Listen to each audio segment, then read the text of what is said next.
Par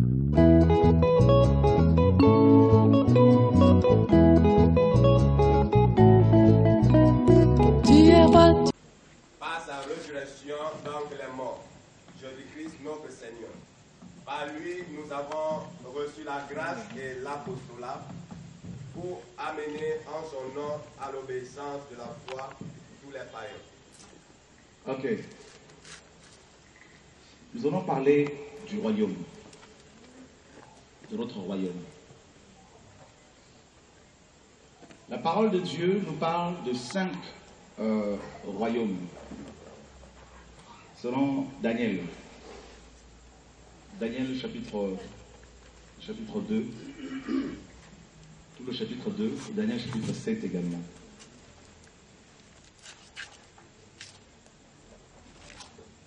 Le roi Nebuchadnezzar fait un songe, a eu une vision pendant la nuit. Quand il s'est réveillé, il a oublié, mais l'Esprit de Dieu était en train de l'interpeller pour qu'il le poussait à, n'est-ce pas, travailler, essayer à retrouver ce songe et son explication. Et il va convoquer les mages, il va convoquer les satrapes, il va convoquer les magiciens, les chaldéens, les astrologues qui travaillent avec lui, qui travaillent pour lui, pour qu'il le retrouve, qu'il lui dise son songe et également lui fournisse son explication, une explication claire. Alors, bien évidemment, personne ne pouvait le faire. Et Daniel va être, comment dire, utilisé par le Seigneur. Dieu, pendant la nuit, va révéler ce secret à son serviteur, Daniel. Et Daniel dira qu'il y avait une grande statue, tout ça, et il va la décrire. Et il nous dit que cette statue, n'est-ce pas, qui représentait Babylone, les Mèdes et les Perses, la Grèce également Rome, donc les 4 premiers empires. Et il nous dit que cette statue avait été frappée au niveau des... Éteignez les portables s'il vous plaît. Avait été frappée au niveau des pieds par une pierre qui s'était détachée sans le secours d'aucune main. Et que cette pierre, n'est-ce pas, était devenue une grande montagne et elle avait rempli toute la terre. Donc bien sûr, il s'agit ici du 5e royaume, le royaume de Pierre, le royaume du Messie. Alléluia. Alors, mes amis, on nous a tellement parlé d'église que très peu de chrétiens ont eu accès aux enseignements relatifs au royaume. Le royaume divin, le royaume de Dieu. Et l'apôtre Paul écrit cette lettre aux Romains.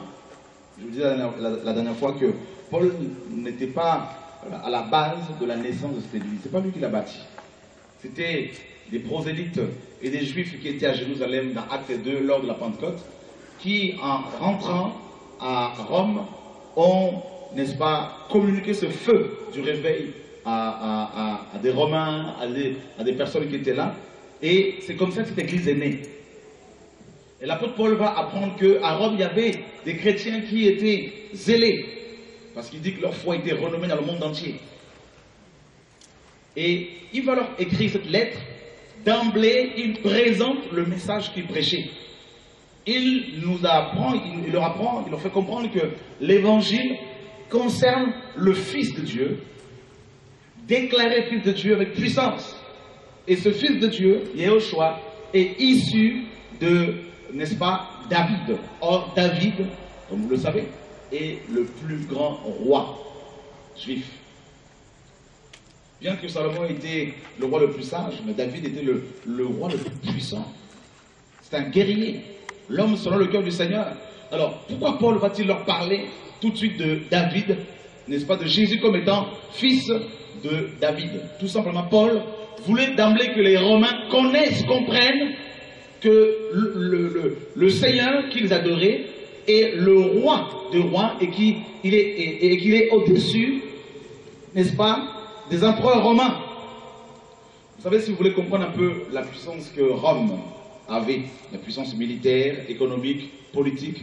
Il faut regarder un peu à la nation la plus puissante actuellement de notre génération, ce sont les États-Unis. Dieu me fait grâce d'aller souvent dans cette nation pour répandre la parole. Je vous assure, quand vous arrivez à la frontière américaine, vous réalisez à quel point c'est Babylone, à quel point, c'est-à-dire vous sentez les forteresses spirituelles. Vous pouvez arriver avec votre passeport français, ils vous regardent de haut, c'est pas un problème. Hein. Pour eux, c'est les seuls peuples au monde. Vous leur posez la question où se trouve comment dire, Lyon, par exemple, ils vous diront c'est en Alabama. Tout est grand. Tout. Alors, le président, comme vous le savez, le plus puissant de la Terre, c'est Obama. Alors imaginez maintenant, à l'époque de Paul, les Romains étaient comme les Américains. Il ne fallait surtout pas toucher à un citoyen romain, comme c'est le cas aujourd'hui, vous touchez un Américain, vous allez avoir des problèmes. Je me rappelle quand je me suis fait arrêter au Gabon par le président Omar Bongo. Et quand on m'a amené au B2, c'est-à-dire un camp militaire, on ne sort pas de ce camp militaire en bonne santé, en bon état. Et quand ces gendarmes, ces policiers, ces militaires, surtout l'officier qui était chargé de m'interviewer, tout ça, de m'interroger, a vu mon passeport français, le monsieur a tremblé. Il a eu peur. Il a dit, mais on nous a dit que tu étais ivoirien. Alors imaginez maintenant un Américain. Alors, les Romains, c'était pareil. Paul, quand il était arrêté, rappelez-vous, Paul a sorti, a brandi sa nationalité romaine. Quand on l'a arrêté dans Acte 21, pardon, Paul dit, voilà, êtes-vous autorisé à frapper un citoyen romain? Et le tribun qui l'avait arrêté dira, oula, j'ai eu beaucoup du mal, j'ai payé cher pour acquérir cette nationalité, cette citoyenneté. Vous voyez donc, les Romains étaient grands dans le monde entier. Ils avaient la plus belle ville, la plus puissante armée. Et les Césars étaient comme des dieux. Les gens allumaient de l'encens en leur honneur. Les gens sacrifiaient en leur honneur. Il n'y avait pas d'autre dieu que César. Alors, imaginez qu'il y a eu, à cette époque, n'est-ce pas, un groupe de gens, des chrétiens, qui annonçaient un autre royaume et un autre roi. Alors, vous comprenez pourquoi les chrétiens étaient persécutés comme ça, pourquoi beaucoup sont des gens comme Étienne, pourquoi tous ces gens étaient morts, lapidés, crucifiés, comme Pierre, tête en bas, selon la tradition, parce qu'ils annonçaient non une dénomination, non un pasteur, un prédicateur, un prophète, un apôtre, ils annonçaient un royaume. Ils annonçaient le 5e royaume et ils parlaient de la personne de Christ. Et voilà pourquoi les Césars se sentaient menacés. Lisez les évangiles, vous verrez que l'accusation principale qui a amené, qui a poussé les gens à crucifier le Seigneur, c'était parce qu'il s'est présenté comme le roi des rois. Tout simplement. Vous ne trouverez dans aucun livre de la Bible un seul apôtre, je ne dis pas 2 ou 3, ou un seul verset où vous voyez un apôtre prêcher sur une église locale. Vous ne verrez aucun apôtre dire à un chrétien, à un païen, viens prier là où je prie. Ça n'existait pas. Cette manière de prêcher est complètement catholique, religieuse. Et c'est pour cela que beaucoup de chrétiens ne connaissent pas le royaume de Dieu. C'est pour cela que beaucoup de pasteurs, même des apôtres, ne connaissent pas le royaume, la réalité du royaume. Paul leur dit, écoutez, en gros, oui, vous avez César. Oui, vous avez toute cette organisation militaire. Votre économie est la plus puissante. Mais n'oubliez pas qu'il y a un autre royaume. C'est pour cela qu'il leur disait, dans Romains 12, ne vous conformez pas au siècle présent. Malheureusement, beaucoup d'entre eux se sont conformés au siècle présent et ils ont donné naissance à l'église catholique romaine.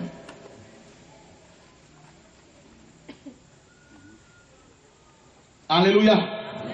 Le royaume de Dieu. Je vais vous parler du royaume de Dieu. Frère, c'est important que chaque chrétien connaisse les réalités du royaume de Dieu, les principes du royaume de Dieu, les valeurs morales de ce royaume. Jésus a dit à Nicodème, dans Jean 3, si tu n'es pas né d'eau et d'esprit, tu ne peux accéder au royaume. Il n'a pas parlé d'une église, il n'a pas dit si tu n'es pas né d'eau, tu ne rentres pas dans une église. Il a présenté le royaume.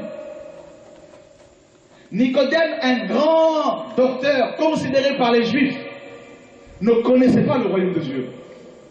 Comment quelqu'un qui avait, mes amis, qui avait des longues études rabbiniques, qui avait, mes amis, maîtrise de l'hébreu, de l'araméen, de plusieurs autres langues, qui enseignait la Torah dans la synagogue, dans les synagogues de l'époque, qui était estimé de tous les Juifs, comment ce docteur de la loi ait pu passer à côté du royaume de Dieu?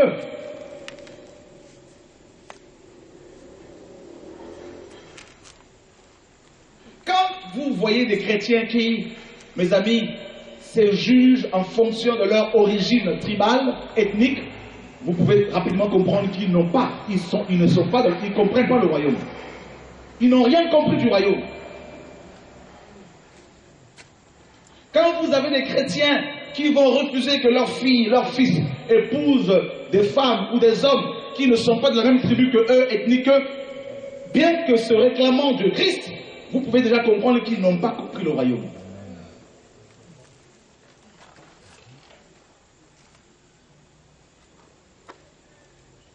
Je ne sais pas comment ça se passe ici chez vous, mais en tout cas, dans beaucoup de pays africains que j'ai fait, il y a ce problème-là, le tribalisme.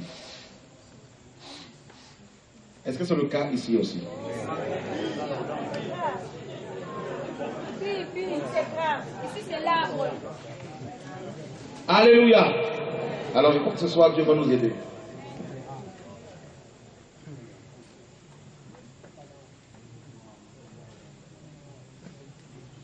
Mes amis, ceux qui partiront à l'enlèvement, ce sont les membres du royaume. Les membres du royaume, ce sont ceux-là qui partiront.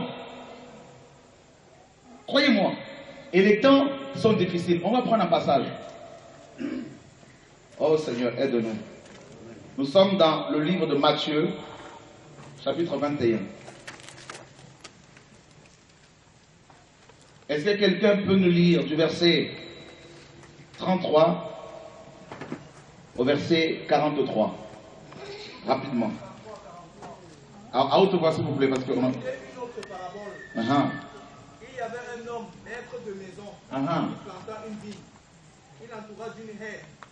Il creusa un pressoir. Il bâtit une tour.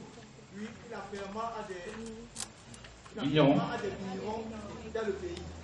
Lorsque le temps de la récolte fut arrivé, il envoya ses serviteurs vers les vignerons pour recevoir le produit de sa vigne. Les vignerons s'étant saisis de ses serviteurs, partit l'un, tuèrent l'autre et lapidèrent le troisième. Il envoya encore d'autres serviteurs en plus grand nombre que les premiers. Les vignerons les traitèrent de la même manière. Enfin, il envoya vers eux son fils en disant, ils auront du respect pour mon fils. Mais quand les vignerons virent le fils, ils dirent entre eux, voici l'héritier, venez, tuons-le et emparons-nous de son héritage. Ils se saisirent de lui, le jetèrent hors de la vigne et le tuèrent. Maintenant, lorsque le maître de la vigne viendra, que fera-t-il à ces vignerons?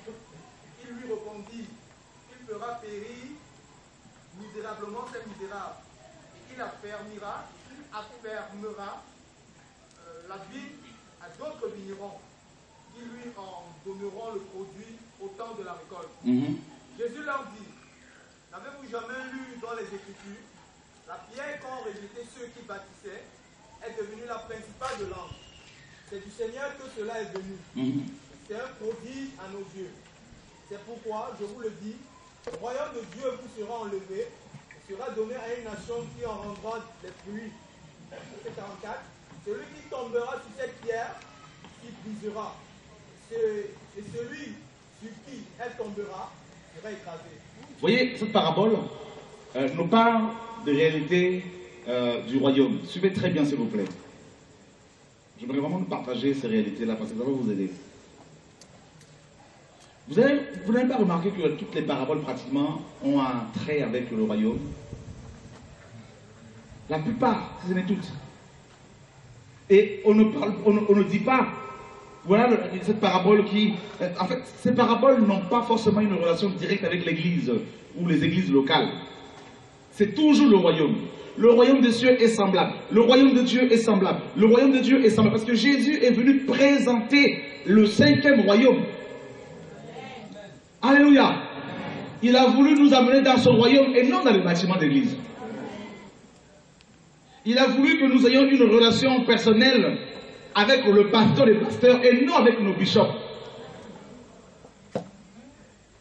qui deviennent des thérapeutes.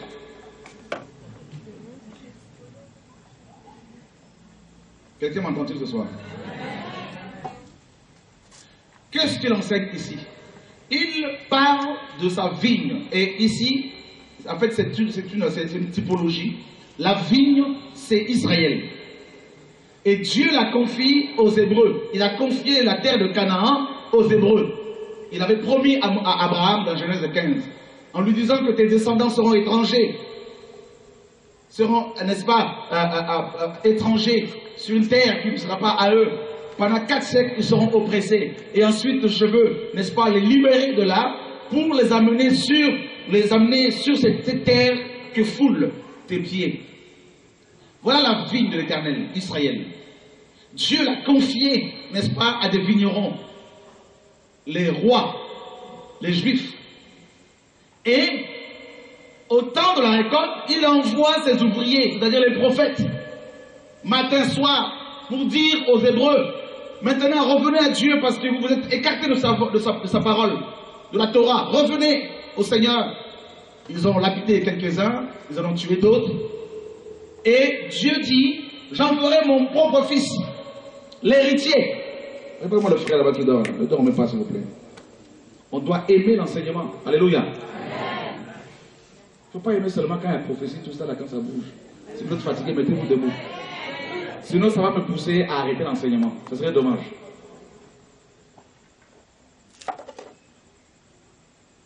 Donc, si quelqu'un dort là, je vais moi aller le chercher. Parce qu'on vous aime. Le Seigneur envoie son fils et les pharisiens, les chefs juifs ont dit, voilà, voici l'héritier, tuons-le, afin que l'héritage soit à nous. Eh bien, c'est exactement ce que font beaucoup de pasteurs aussi. Dieu leur a confié son héritage, les chrétiens, l'onction, le ministère. Et qu'est-ce qui se passe? Ils se sont accaparés des gens. S'il y a un séminaire d'enseignement quelque part, il y en a, ils sont obligés de demander la permission à leur bishop. Tu es plus libre. Ah, mais si mon pasteur me voit, oh lolo. Et quand Dieu envoie ses ministères, ses prophètes, comme au Cameroun, comme dans notre pays, eh bien, ceux qui sont, n'est-ce pas, qui gèrent l'héritage du Seigneur, ne veulent pas de ce ministère. Et c'est exactement ce que les Juifs ont commis cette erreur, et beaucoup de pasteurs commettent aussi cette erreur-là. Au lieu de voir le royaume de Dieu. Et la Bible dit, le Seigneur dit, c'est pourquoi le royaume vous sera ôté et sera donné à une autre nation. C'est écrit, non? Relisons ce passage-là à haute voix, tous ensemble, s'il vous plaît. Le verset 43. 1, 2, 3. C'est pourquoi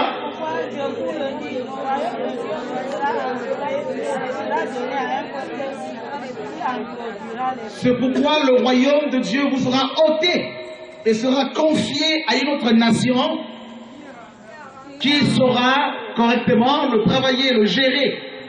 Waouh! Quelle est cette nation-là, justement? dans 1 Pierre chapitre 2, verset 9. Quelqu'un va nous le lire rapidement. Ça veut dire que le royaume de Dieu a été ôté d'Israël et confié à une nation. 1 Pierre 2, 9. Quelqu'un l'a trouvé? Mais si vous faites acception de personne, 1 Pierre 2, 9.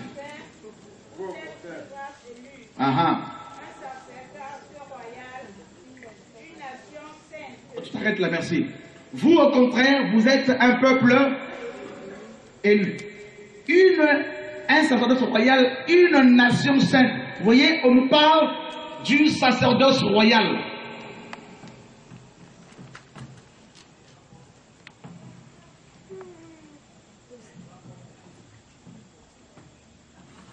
Et c'est un terme fort, hein.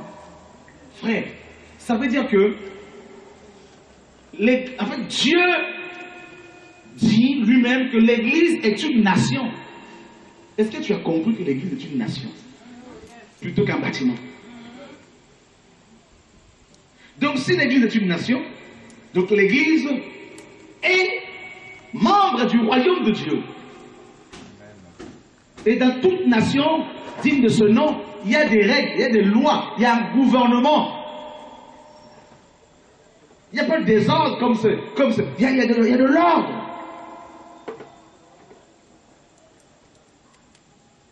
Il y a des principes.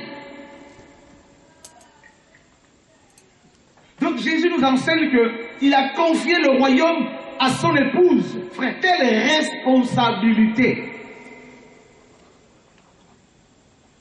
que nous avons, quelle est la nôtre. Au lieu que des pasteurs nous enseignent que l'Église est une nation, que l'Église a reçu le mandat de gérer de gérer le royaume, de produire les fruits dignes de ce royaume, on va plus nous parler du mariage, des bâtiments, villas, voitures, tout ça, visa, tout ce que tu veux. Mais c'est incroyable, frère, incroyable. Jusqu'à quand les chrétiens vont-ils comprendre, vont réaliser qu'ils sont une nation qui traverse des époques, des périodes.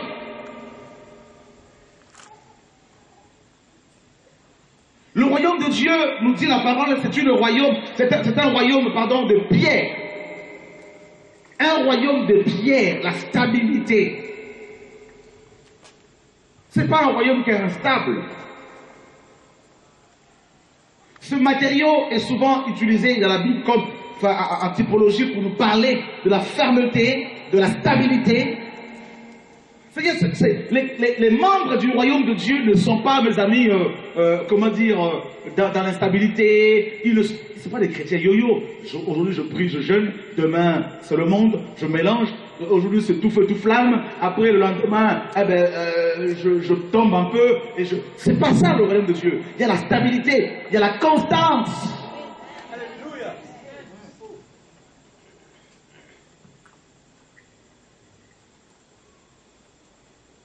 Il y a des années, je croyais que l'église était un bâtiment comme la plupart.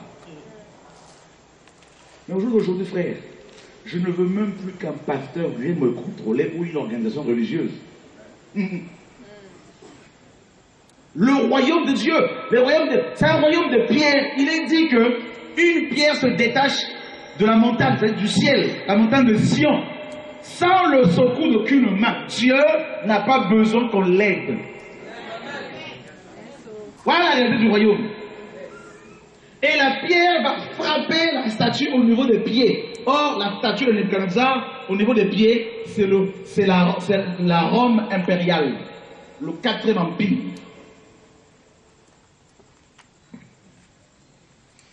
On nous dit que cette pierre-là, qui est Christ, a la puissance de détruire les royaumes de ce monde. Mais cette pierre-là, mes amis, nous a transformés. Néanmoins, transformer les chrétiens en des pierres vivantes. Pierre, dans 1 Pierre 2, 5, il dit, 4, 5, il dit, et vous-même, comme des pierres vivantes, édifiez-vous. C'est-à-dire, bâtissez-vous les uns les autres. Voilà le royaume. Le royaume consiste dans le fait de bâtir les chrétiens, de bâtir des disciples, et non de bâtir des acteurs.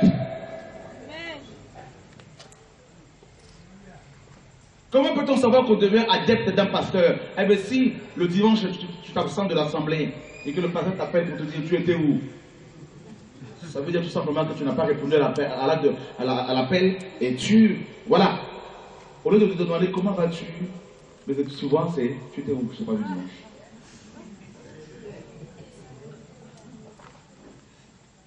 Le pasteur, je suis toujours dans le royaume de Dieu.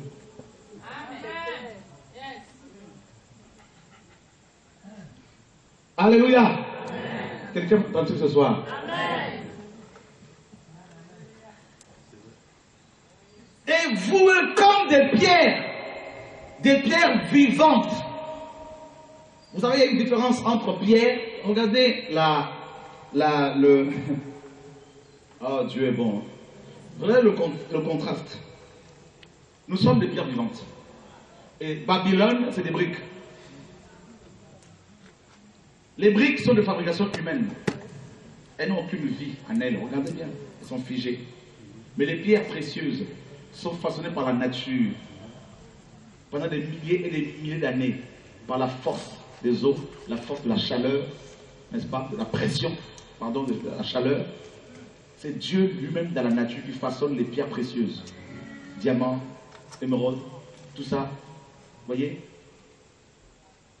Et le Seigneur se sert de cette image-là pour parler de ses enfants. C'est lui-même qui nous taille. Ce ne sont pas les hommes. C'est lui-même qui nous façonne. Mon frère, mets-toi debout. Voilà. Mets-toi debout. Mets-toi debout au fond là-bas, merci. Je vous ai dit que je veux regarder. C'est un bon enseignement que Dieu donne, mais il ne faut pas aimer que l'on soit quand ça bouge. Pour mieux apprendre.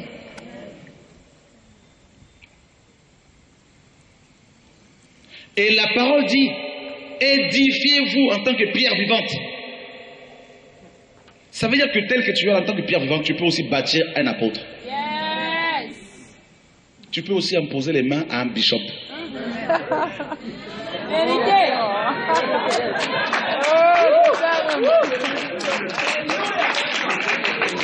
Ça veut dire que si j'ai un problème, je peux venir te voir ma soeur pour dire, écoute, j'ai un problème, prie pour moi, parce que tu as le don de guérison, bâtis-moi.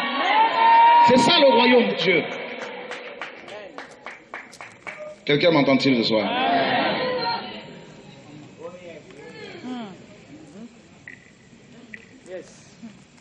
Seul Dieu n'a pas besoin de l'imposition des mains. Seul Jésus, c'est lui la source intarissable. Mais nous autres, frères, nous bâtissons les uns et les autres. C'est ça le principe de la communion fraternelle. Tu me donnes et je te donne. Édifiez-vous pour former une grande cathédrale avec des briques. Une maison, dis à ton voisin spirituel, afin d'offrir des victimes charnelles avec des enveloppes, des victimes spirituelles. Quelqu'un m'entend-il ce soir? Ça passe ou ça casse? De toute façon, je ne suis pas là pour que tu m'aimes. Je vais parler comme un Ivoirien maintenant.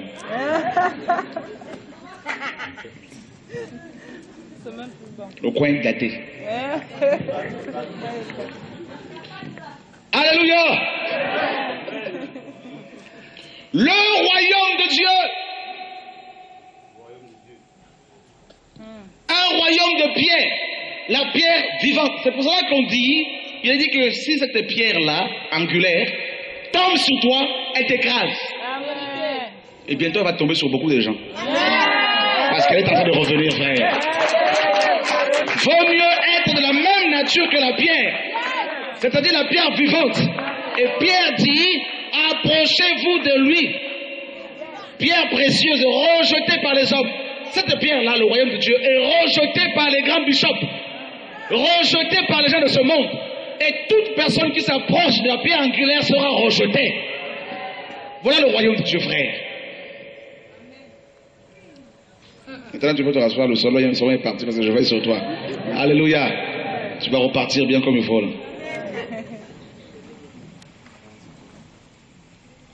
Où est le royaume de Dieu? Tu passes ici, église pentecôtiste de dernier jour. Tu vas ici, église baptiste. Maintenant, les chrétiens ne savent plus. Oui, mais je cherche mon royaume. En fait, mon royaume s'appelle baptiste. Oh, dans cette ville, il n'y a aucune église baptiste. Oh là là, c'est pas possible, je ne peux pas prier.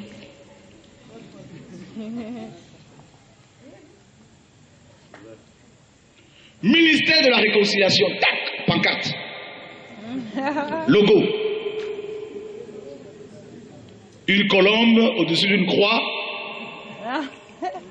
avec des rayons du soleil, pour dire, ah, ici il y a la puissance. Alléluia! Il y en a qui sont trop dans les méthodes, les méthodistes. Quand il y a de fêtes, les mamans sont habillées avec une tenue, n'est-ce pas, uniforme. Alors là, on dit là-bas, Dieu est là-bas. Le royaume de Dieu, dans quel royaume es-tu?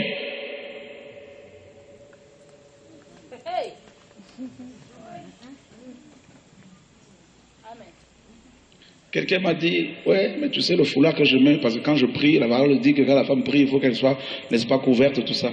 Je dis à la personne, et si tu es sous la douche maintenant, et l'onction vient sur toi pour que tu pries, tu fais comment?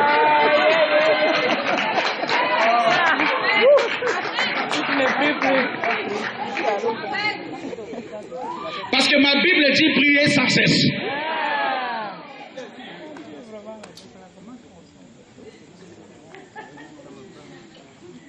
Je sais qu'il y en a qui sont venus là, ils sont là comme des pharisiens, ils sont en train de... Je sais. Et je les aime.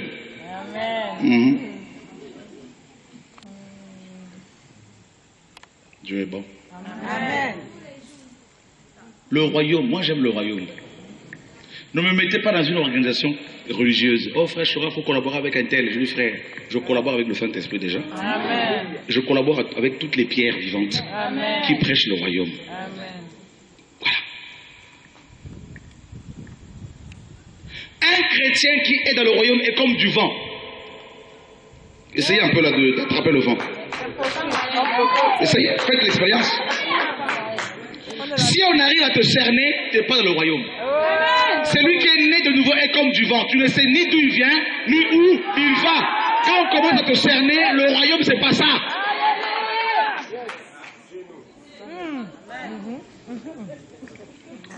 Si chaque dimanche, tu sais comment ça commence la réunion, comment ça finit, c'est pas le royaume.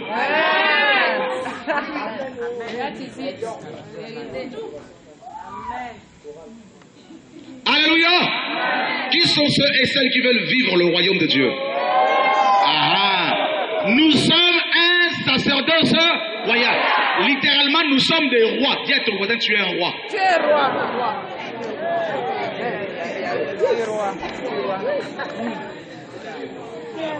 Qui ne sait pas qu'il était roi, qu'il est roi?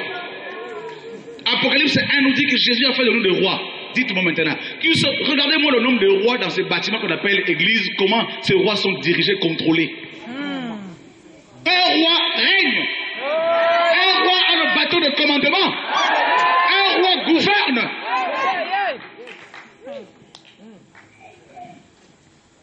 Le péché ne peut plus te gouverner. Le mensonge ne peut pas te gouverner. Les hommes ne peuvent plus être tes maîtres. Il y a un seul Seigneur, un seul maître, une seule foi, une seule frère parole. Voilà le royaume de Dieu. L'Église a reçu le royaume. Vous vous rendez compte, frère? Ça veut dire quoi? Ça veut dire que Jésus a transformé des hommes que nous sommes en des rois. Et lui-même, il est le roi des rois. Maintenant, en tant que roi, frère, tu vis sur terre. Si Jésus t'a laissé sur terre, bien que tu sois converti, c'est parce qu'il veut que tu manifestes le royaume sur terre. C'est-à-dire qu'il veut que quand les gens te voient, qu'ils voient l'excellence du royaume. C'est-à-dire la mentalité du royaume. Là où il y a le mensonge, tu opposes le mensonge, la vérité au mensonge. Là où il y a l'impudicité, tu amènes la sanctification. Là où il y a, frère, oh mon Dieu, que tu nous aides. On a mal compris le royaume de Dieu, mes amis. Regardez combien les chrétiens sont sanctifiés dans les bâtiments d'église. Bien couverts. Mais quand ils sont dehors,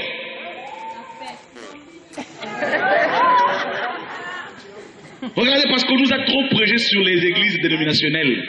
Mais celui qui est dans le royaume, qu'il dorme, qu'il veille, qu'il soit à l'école, qu'il soit au travail, qu'il soit dans la rue, qu'il soit avec ses enfants, qu'il soit avec les pasteurs, il vivra comme un roi. Il parlera comme un roi. Il s'habillera comme un roi. Chrétienne, tout est saint dehors. Et tu dis que tu es reine, tu es roi.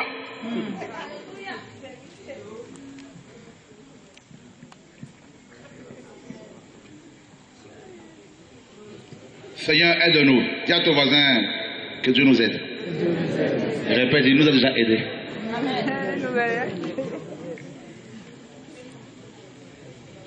Alléluia. Le royaume de Dieu. La parole, le Seigneur dit dans Matthieu 12, si c'est par le doigt de Dieu que je chasse les démons, le royaume de Dieu est venu jusqu'à vous. Ça veut dire que là où il y a le royaume de Dieu, les démons sont chassés. Parce que le royaume démoniaque ne supporte pas le royaume de Dieu. Je vous assure, frère.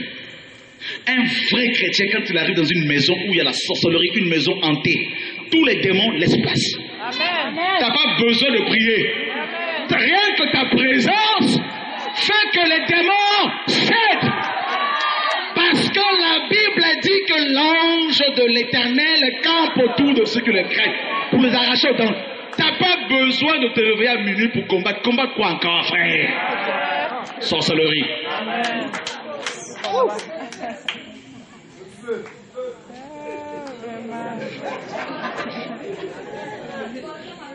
Alléluia. Quand un enfant de Dieu qui vit le royaume marche dehors, les sirènes des eaux qui sont dans les rues, tout ça, les démons, tout ça, ils sont en train de s'écarter. Parce qu'il y a l'armée d'anges qui t'entoure. Toi, tu ne le vois pas. Élisée avec son serviteur, le serviteur d'Élisée a vu l'armée, mes amis, des Syriens. Il a eu peur, Élisée, alors qu'ils étaient seulement à deux physiquement. Élisée était dans le royaume de Dieu. Élisée dit non, ceux qui sont avec nous sont plus nombreux qu'eux. Il dit, Éternel, Dieu ouvre ses yeux qu'il voit. Ses yeux étaient ouverts, alors il était dans la joie. Oh, oh, oh, oh. Frère, le royaume de Dieu, tu ne vois pas, mais tu sais. Je ne vois pas, mais je crois. Tu peux faire des réunions là pour m'avoir. Tu vas venir là, tu vas être foudroyé. Amen. Alléluia. Réunion de sorciers. Oh, on va faire des réunions pour pouvoir battre le frère Chora, tout ça. On va faire des réunions. Tant que la mission pour laquelle Dieu m'a appelé n'est pas finie, je suis immortel. Amen. Tant que la mission pour laquelle Dieu t'a appelé n'est pas achevée, tu es immortel. C'est-à-dire, même quand un poisson t'avale comme Jonas, le poisson va commettre une grave erreur. Il y a des gens qu'il ne faut jamais avaler parce que, frère, quand vous les avalez, vous finirez par les vomir. Parce que Dieu les a appelés pour son œuvre. Et nous sommes une ville, nous sommes une nation, nous sommes un peuple acquis. Frère, un peuple acquis n'est pas n'importe qui, frère. Quelqu'un a payé de son sang. Le sang de Dieu a coulé pour que tu sois racheté, frère. Voilà la réalité du royaume de Dieu. Qu'un pasteur dise, oui, si tu ne payes pas la dîme, tu seras maudit, il faut lui dire, mais tu n'as rien compris, mon pasteur. Écoute, ma Bible me dit qu'il y a un seul pasteur véritable. Je suis la brebis du pasteur par excellence, et son nom est Yehoshua. Mon ami, attends, tu n'as rien compris encore. Yes. Je veux que tu sortes de la réalité de l'église dénominationnelle, que tu rentres dans le royaume, que tu perçoives le royaume. Le royaume de Dieu n'est pas limité par le temps, ni dans le temps, ni par l'espace, ni dans l'espace. Ça veut dire que le royaume est tellement large que même les... Oh my God. Yes. Notre papa règne sur les étoiles. Notre papa règne sur les... Oh. Sur l'armée céleste. Mes amis, vous n'avez rien compris encore. Vous ne savez pas qui vous êtes véritablement. L'identité du chrétien. Mon ami, tu ne sais pas qui on t'a trop écrasé, écrabouillé. Même si on ne te laisse pas le micro pour prêcher, là, c'est pas le problème. Nous sommes dans le royaume, frère. Il y a des âmes dehors. Frère, le royaume de Dieu n'est pas limité, mon ami. Laissez ces hommes avec leur bâtiment. Allez dehors et vivez le royaume maintenant. Parlez le royaume. Mangez le royaume. Vivez le royaume. Vous êtes des pierres vivantes. Oh my God.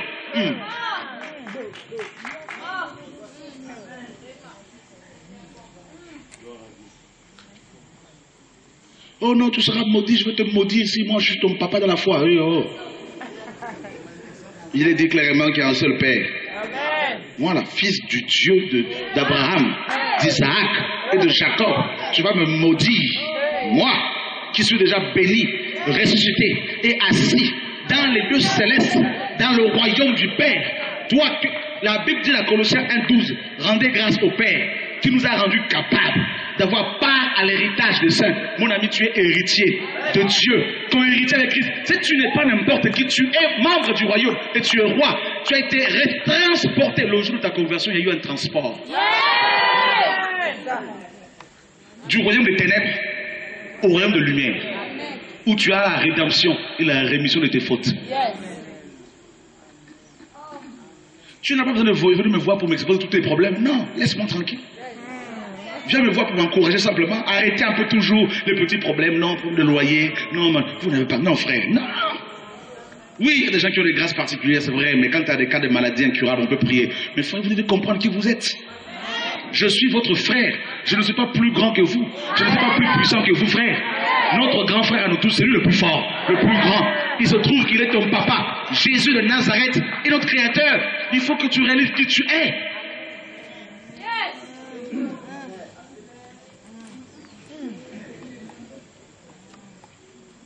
Il t'a confié le royaume.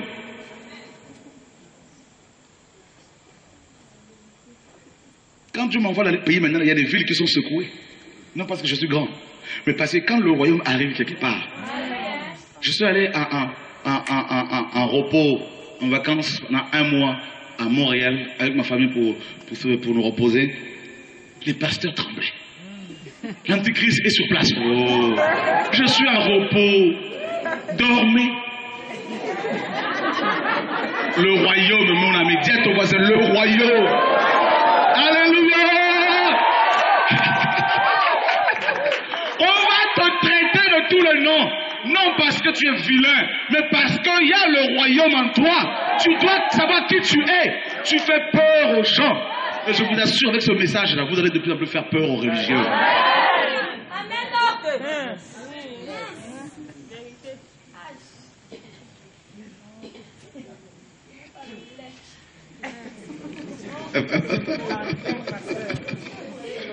Non, vous vous rendez compte que papa nous a confié le royaume. Hein? Papa nous a confié le royaume. Ça veut dire que la force que nous avons, c'est la force de la pierre. La force de frappe. Cette pierre-là brise toutes sortes de métaux. Hein?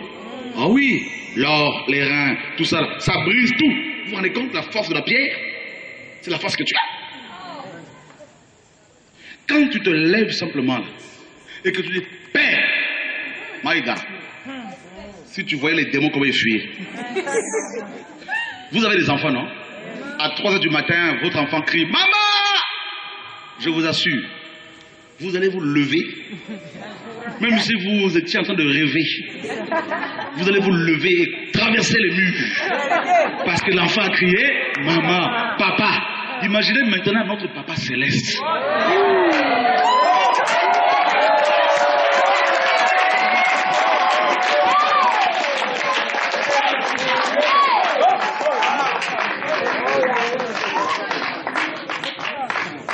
C'est pour cela, le maître, il est dit dans Romains 10:13, quiconque invoquera le nom du Seigneur sera, oh my God, sauvé là, délivré, affranchi.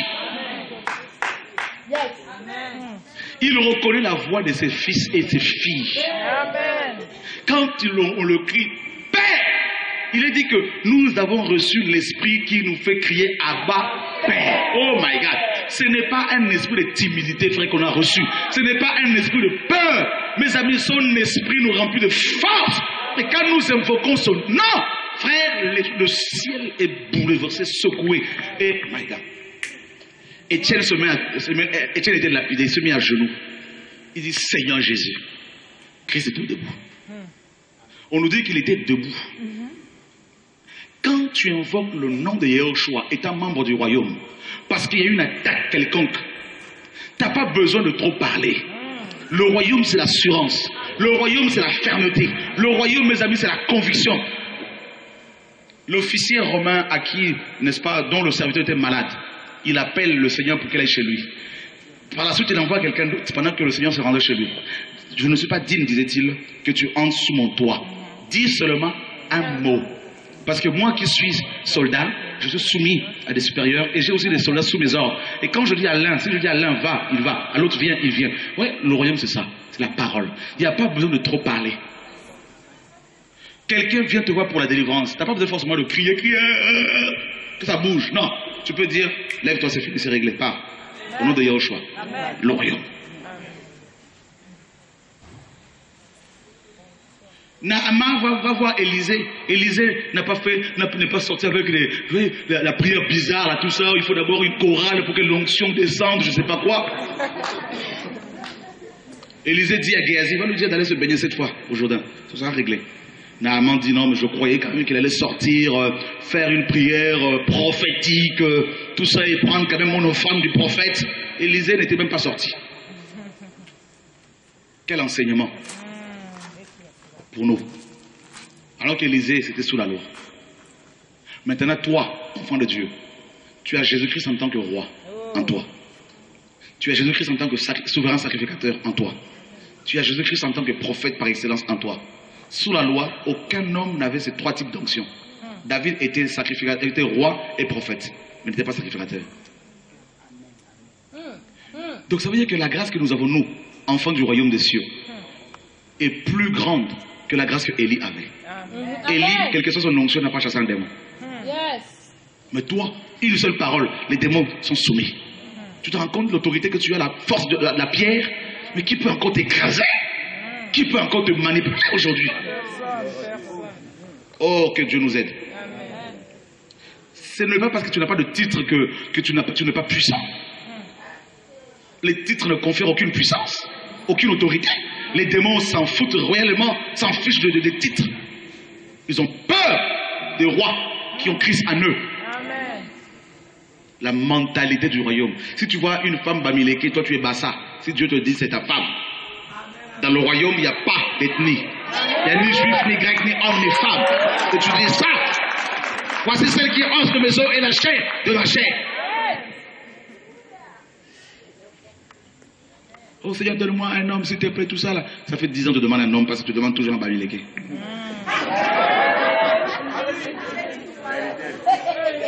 Alléluia! Ça se trouve que ce sera un Chinois. Ils se sont délivrés là ce soir là. C'est bon, c'est bon, c'est bon.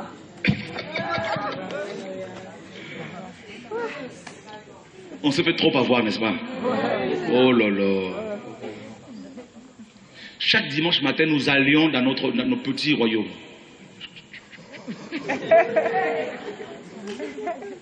Et les anges, vous savez, les protocoles nous accueillaient. Attention là.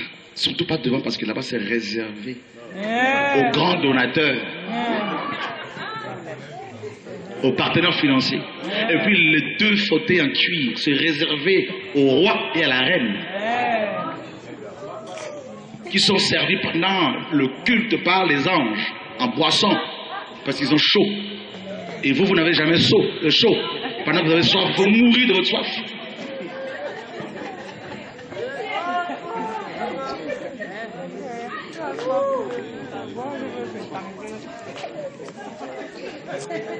Alors que les brebis sont nourries par les bergers, mais c'est vous qui nourrissez maintenant les bergers. S'ils ont besoin de la laine, ils vous tuent, ils prennent la peau, le poil. S'ils ont besoin de la viande, ils vous égorgent, tac la viande. Vous êtes comme des vaches à lait dont les pieds sont fatigués. On a tellement...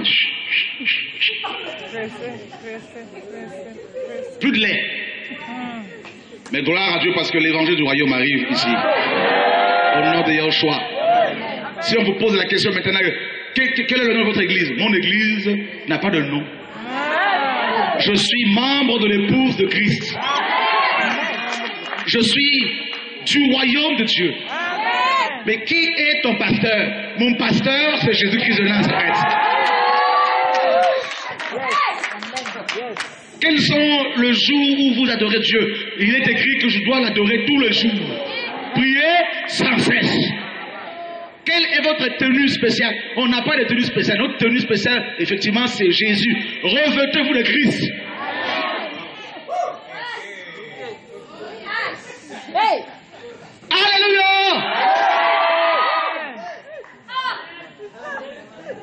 Je crois qu'il y a beaucoup de délivrance ici.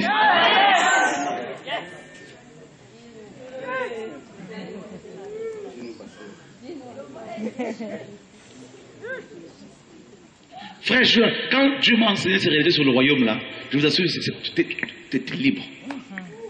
Tu te sens, oh, je suis dans le royaume. Oh my God.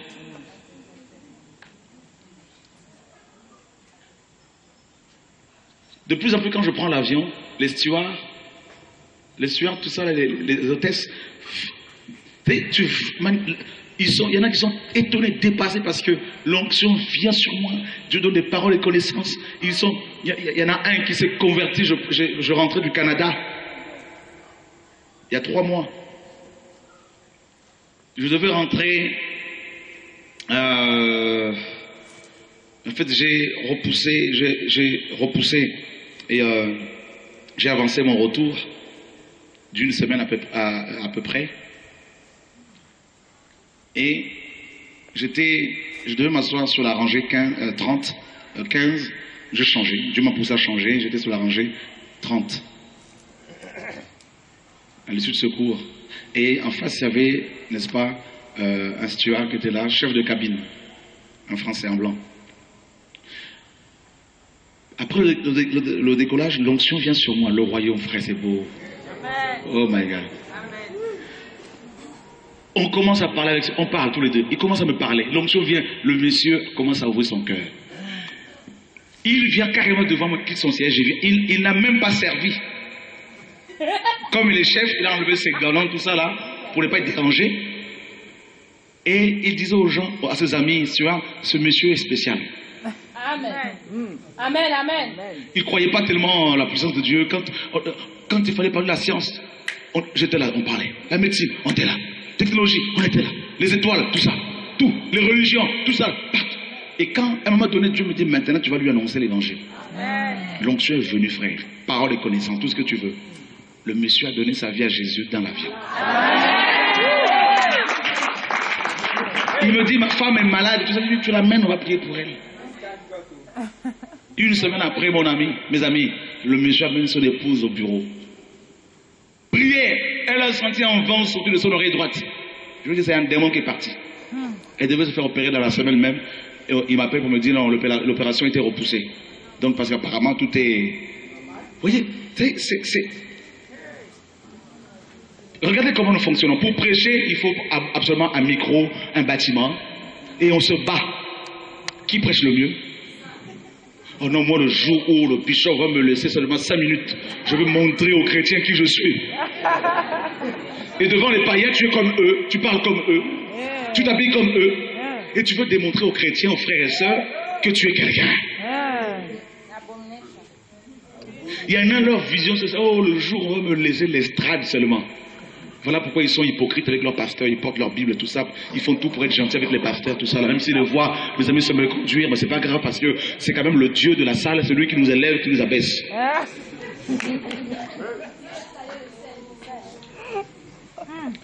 Alléluia!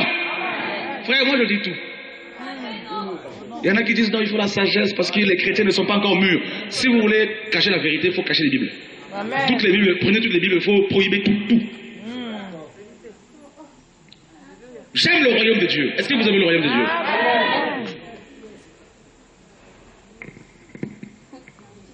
Paul dit dans Romains 14, 17, car le royaume de Dieu, ce n'est pas le manger et le boire. Or, l'évangile qu'on vous prêche, c'est l'évangile du manger et du boire.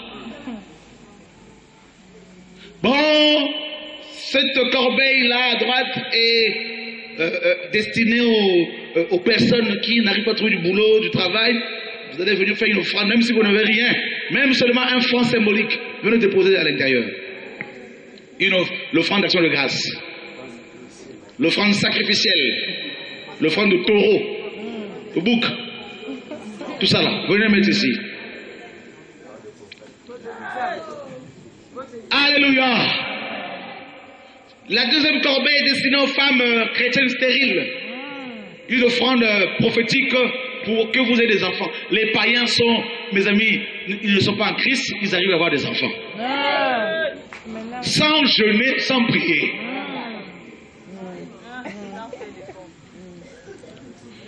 La troisième corbeille, c'est pour les visas. Les païens arrivent à avoir des visas. Sans prier, étant dans le péché. Vous n'avez pas vu que l'évangile qu'on vous a prêché est trop bas. Un évangile social qui doit répondre à vos besoins sociaux. Voilà pourquoi ces hommes deviennent des thérapeutes. Et il faut toujours payer, il faut faire la queue pour le voir. Mais très peu de chrétiens font la queue pour aller voir le Seigneur. D'ailleurs, il n'y a pas la queue. Pour aller voir le maître. L'heure est grave, hein, mes amis.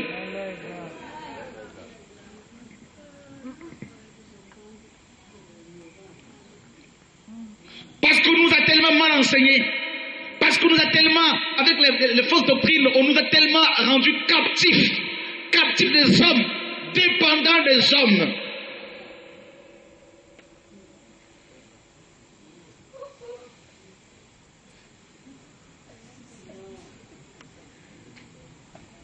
Que la réalité du royaume n'est pas saisie, comprise. Ça fait mal au cœur du Père.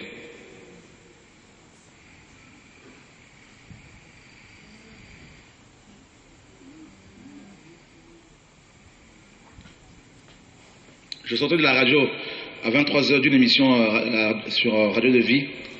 Un soir vers 23h, 22h30, mon téléphone sonne. Une sœur m'appelle. J'entendais des cris. Elle me dit, aide-nous parce que là, nous sommes en train de chasser un démon de ma sœur et il ne veut pas sortir, il nous menace de partir avec sa voix. Et ça fait 1 heure. En fait, c'est une sœur avec son frère, sa mère, ils étaient en train de prier, puis sa petite sœur tombe et les démons se manifestaient et puis ils n'arrivaient pas à le chasser. Je lui dis, écoute, mets le téléphone, le combiné à son oreille. Je lui dis, démon, écoute, mon nom de Yahushua sort de ce corps. Le démon dit, Chora, je te connais. Tu m'as déjà chassé d'un corps. Je lui ai dit, je ne discute pas avec toi ça. Au nom de Jésus. Amen. La jeune sœur s'est levée. Le démon est parti. La femme me dit, mais le problème c'est que vous voulez discuter avec eux. Une parole de foi suffit. Il n'y a pas de mystification, il n'y a pas de, je ne sais pas, de méthodologie, je ne sais pas quoi.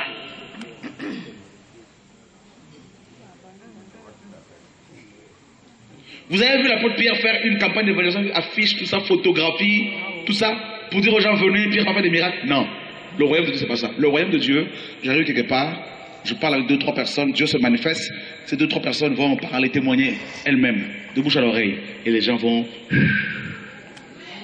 Le royaume de Dieu.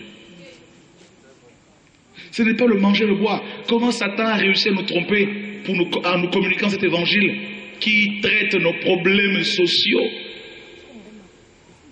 C'est pour cela que beaucoup de chrétiens, quand ils meurent, ils se croyaient chrétiens, véritablement, ils vont en enfer. La parole dit clairement, mes amis, ils ont pour Dieu leur ventre. Le ventre est un Dieu. Oh oui.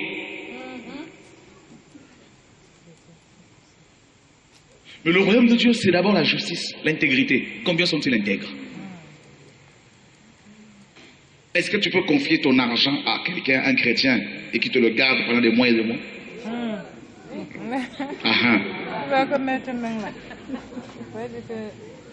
L'intégrité. C'est la justice. Où sont les justes? Où sont-ils? Il y en a très peu. Noé était juste en son temps.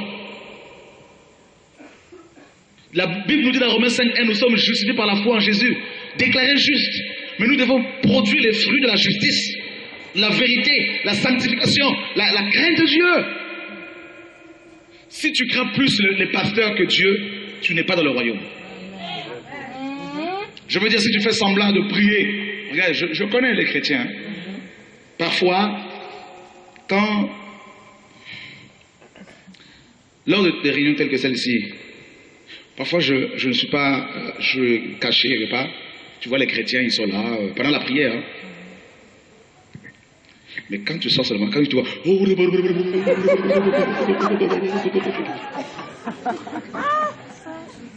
Tu dis, hein, hypocrite. Ils ne sont pas dans le royaume. Ils ont plus la crainte des hommes que de Dieu.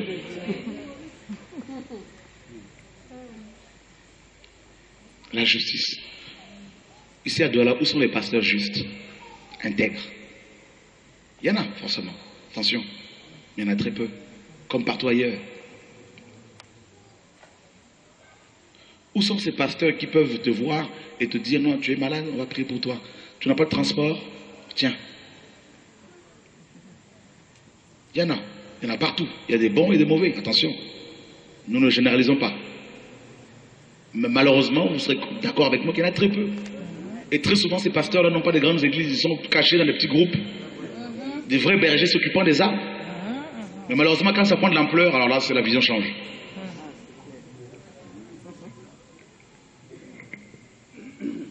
Un pasteur qui va avoir 3-4-4, est-ce qu'il a vraiment besoin de 3-4-4? Ne peut-il pas prendre les 2-4-4 et donner l'argent aux pauvres qui sont dans les marchés, qui dorment dans les marchés? Vous êtes ici, combien d'églises ont-elles construit des orphelinats? Parce que le royaume de Dieu, c'est la justice, c'est la joie, c'est la paix, la paix. La paix. La paix avec Dieu, d'abord. Par la mort de Christ, nous avons la paix avec Dieu. 2 Corinthiens 5 nous dit. La paix avec entre couple, dans le couple, entre les frères et sœurs. La paix avec les collègues, la paix du cœur également. Christ dit, je vous laisse ma paix. Je vous donne ma paix, non comme le monde la donne. Paul dit dans 1 Corinthiens 4, le royaume, ce n'est pas en parole, c'est la puissance. Mais la puissance, c'est dunamis, qui donne en français dynamite. La puissance qui brise les liens familiaux ancestraux. La puissance du caractère. J'aime beaucoup l'intégrité morale. Jésus veut bâtir des hommes et des femmes intègres. C'est ça, la mission de l'Église. Faire des nations, des disciples, c'est-à-dire des membres du royaume, pas des membres d'une église locale. Moi, je dis aux frères et sœurs, je ne suis pas en train de vous demander de me suivre. Avant de venir ici, j'ai réuni tous les pasteurs, tous les ministères qui sont avec moi. Avec les églises, je leur ai dit, je vous donne l'autonomie totalement, officiellement, tout avec toutes les églises. Allez, débrouillez-vous. Ne me cherchez plus. Parce que pour moi, c'est le royaume qui m'importe.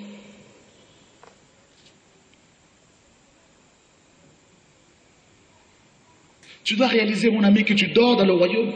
Tu te réveilles dans le royaume. Quand tu vas au travail, tu es dans un royaume spirituellement parlant. C'est-à-dire que tu dois comprendre que tu es toujours avec les anges qui travaillent avec toi.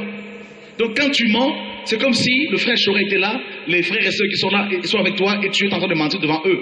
Alors si tu ne peux le faire quand ils sont là, ne le fais pas non plus quand tu es seul, parce que les anges sont là, Dieu est avec toi. C'est ça l'esprit du royaume.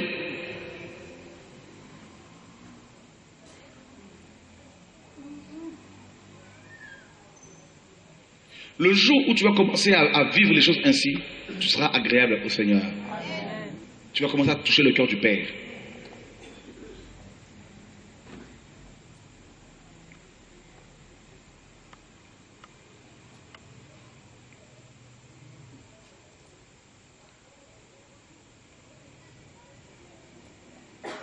Qui sont ceux qui n'ont pas perçu le royaume comme ça?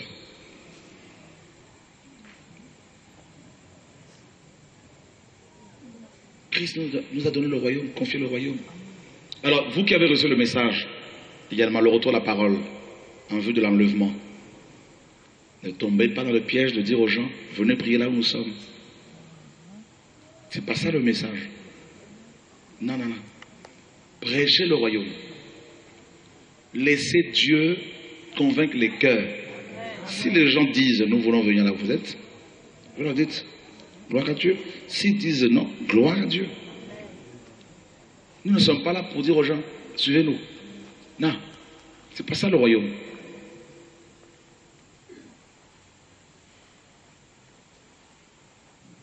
C'est pour cela qu'on n'est pas bien compris par les gens.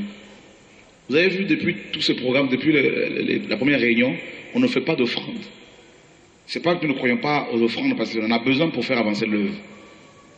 Mais cette mission a été prise en charge par les frères et sœurs au niveau de l'Allemagne et une partie, enfin, au niveau un couple également qui est en France. Alors, pourquoi venir encore faire des offrandes? C'est ça le royaume. On peut faire des enseignements sans pour autant forcément vouloir demander l'argent. Il y a déjà des gens qui viennent, il y a déjà des frères et frères qui viennent de loin, qui doivent payer le transport, c'est cher. Et vous voyez, dans les assemblées, quand les gens viennent de loin comme ça, toujours c'est offrande, c'est offrande, offrande, c'est offrande. Il faut aller nourrir un pasteur, il faut aller... Mes amis, mes amis, mes amis, mes amis. On sort de la religion où les gens étaient dépouillés. On arrive là, il faut encore aller payer un pasteur au bout de 1 an d'église, 2 ans d'église, 3 ans d'église d'existence. Mais vous ne voyez pas que là c'est que les gens qui se disent être appelés à plein temps. Ben, de toute façon, tous les chrétiens sont à plein temps. Je n'ai pas vu dans la Bible un chrétien qui disait au Seigneur, Seigneur, écoute, tu me demandes de prêcher la parole alors que là je suis au travail, attends d'abord que j'ai fini mon boulot, et puis après je pourrai prêcher. Non. Nous sommes à plein temps. Et si Dieu t'appelle à plein temps dans le royaume pour exercer l'œuvre, le ministère qu'il t'a confié en tant que missionnaire, ne va pas chercher à ce que les gens te nourrissent.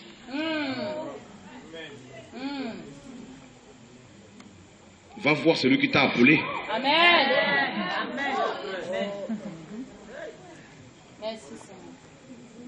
Nous sommes tous collègues. Hein. Attention, il ne faut jamais l'oublier. Hein. Là, vous travaillez là où vous travaillez dans vos boîtes là, tout ça là. Hein, vos entreprises. Est-ce que vous demandez vos salaires à vos collègues? Non. Écoute, collègue, là, c'est la fin du mois, il faut quand même faire le... Hein?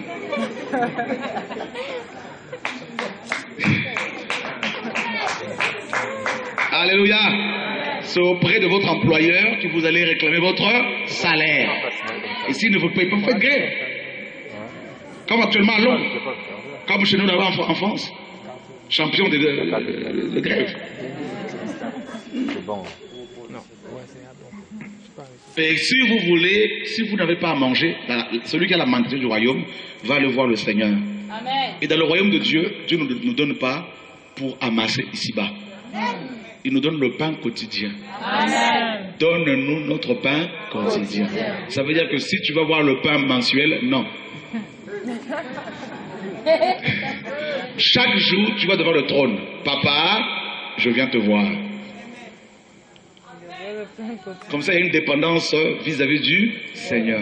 Amen. Comme la manne, il ne fallait pas la ramasser pour 2 jours. Sinon, elle pourrissait. Dieu veut qu'on dépende de lui et non des hommes. Amen. Oh non, moi je suis prophétesse, maman prophétesse avec mes disciples. Non, ma soeur. Arrêtez d'ouvrir des maisons de prophétesses bizarres. Vous devenez des Jézabel et qui vous étouffez les gens.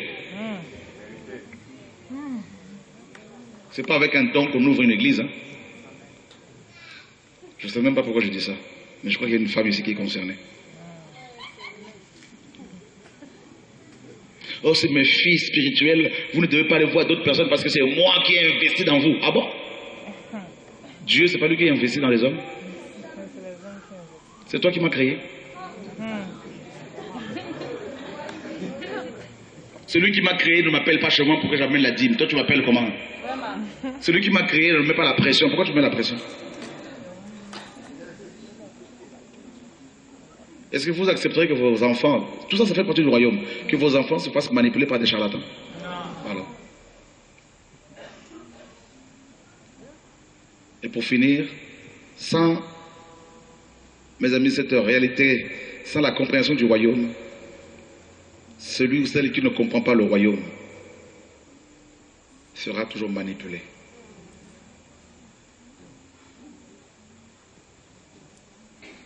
Qui sont ceux qui sont fatigués? Fatigués du système religieux. On a fini l'enseignement. Hein? Que Dieu bénisse tout le monde par rapport à cet enseignement. Soyez encouragés. C'est une délivrance. Hein? Toute la gloire soit à Dieu, Seigneur.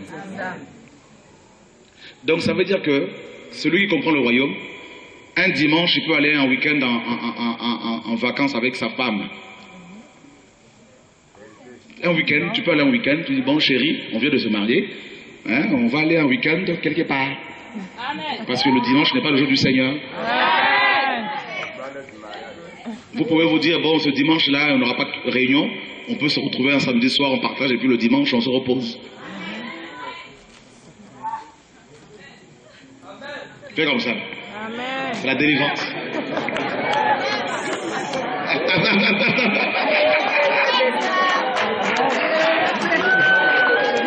Alléluia.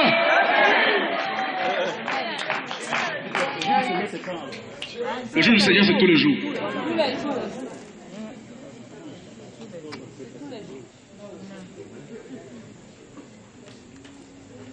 Non, tu peux arrêter de filmer si tu veux, c'est bon. Attendre le dimanche seulement, parce que c'est là que mon bishop va lire la parole pour moi. Parce que la semaine, j'ai pas le temps. Je travaille, je m'occupe des enfants, je peux pas lire la Bible. Et puis, j'ai des séries américaines que j'aime beaucoup. En plus de cela,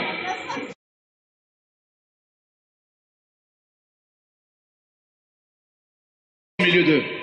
Voilà. Maintenant, tu vas lui montrer comment elle doit parler à son époux. Dis je t'aime. Tu lui dis de dire à son époux qu'elle l'aime. Dis-lui qu'il t'aime. Je t'aime beaucoup, chérie. Bon. Dis-lui, acclame ton chéri. Acclame ton chéri. Bon. La corbeille d'offrande.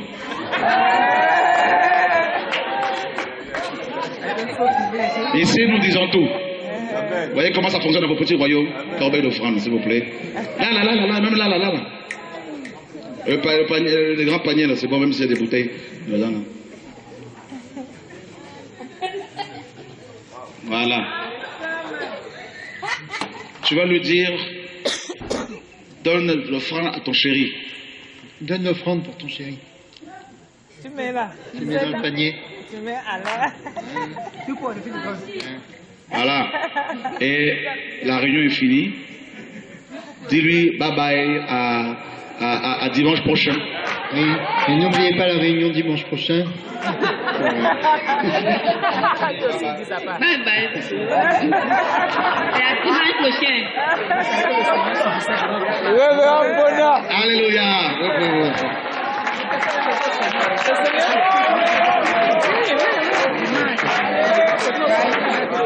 Jamais de relation intime.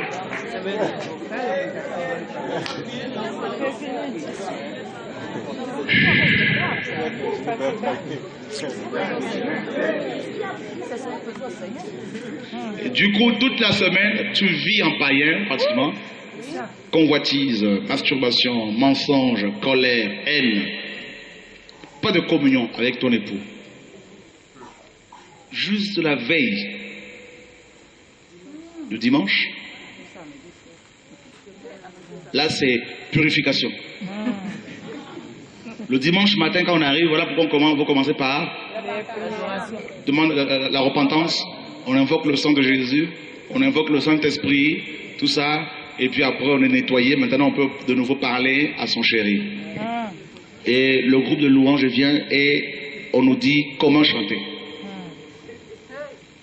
Le modérateur vient et dit comment prier. Allez, on acclame le Seigneur, allez, on acclame le Seigneur, allez, le gloire à Dieu. Allez, tout le monde debout, allez, on danse pour lui. Voilà, après vous avez des livres pour savoir comment il faut parler à l'époux. N'est-ce pas? Comment parler à l'époux. Des livres de prière. Le lundi, de minuit à 2 heures, voilà comment il faut prier. La lune, écoutez, le soleil, tout ça. Le mardi, voilà comment il faut prier. Le mercredi, tout ça. C'est comme si entre les deux, la sœur avait un cahier de dialogue. Chérie, paragraphe, attends, chapitre, prière, dialogue pour le lundi soir. Chérie, je t'aime.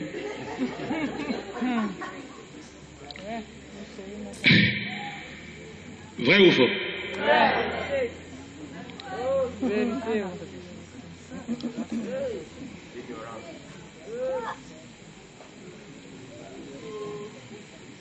qu'il y a un temps coupé. Parce qu'on ne comprend rien.